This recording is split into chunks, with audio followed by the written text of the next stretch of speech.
نبی علیہ الصلوۃ والسلام فرمایي چې د جمعې په ورځ د مسجد په دروازه ملائکې ولاړې وي، د خلکو نمبرونه لیکي، اول نمبر، دوم، دریم.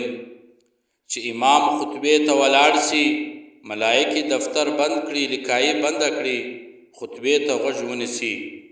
نبی علیہ الصلوۃ والسلام فرمایي اول وار چې کم سړی راسي مسجد ته، دا داسې ثواب لري لکه اوښ سي حلال کی. دوم نمبر چې راغی مسجد ته، دا دونه ثواب لري لکه غوی چې خیرات کی.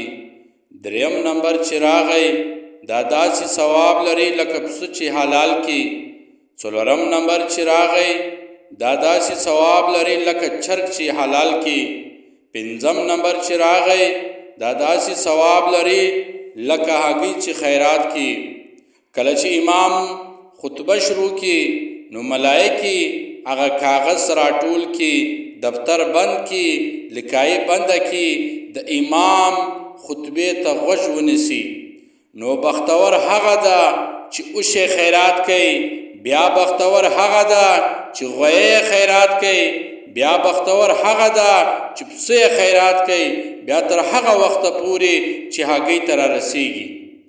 او دا د الله جل جلاله حکم هم ده، یا ایها الذین آمنوا اذا نودی للصلاة من یوم الجمعة فاسعوا الى ذکر الله وذروا البیع ذلکم خیر لکم ان کنتم تعلمون. الله جل جلاله فرمای اے مومنانو، کله چې د جمعې د لمانځه دپاره اول اذان وسي، تاسې په تلوار ځئ و مسجد ته و لمانځه ته ځئ، خرڅول او رانیول پرېږدئ، ځکه دا تګ ستاسې دپاره غوره ده او بهتره ده که چیرې تاسو پوهېږئ.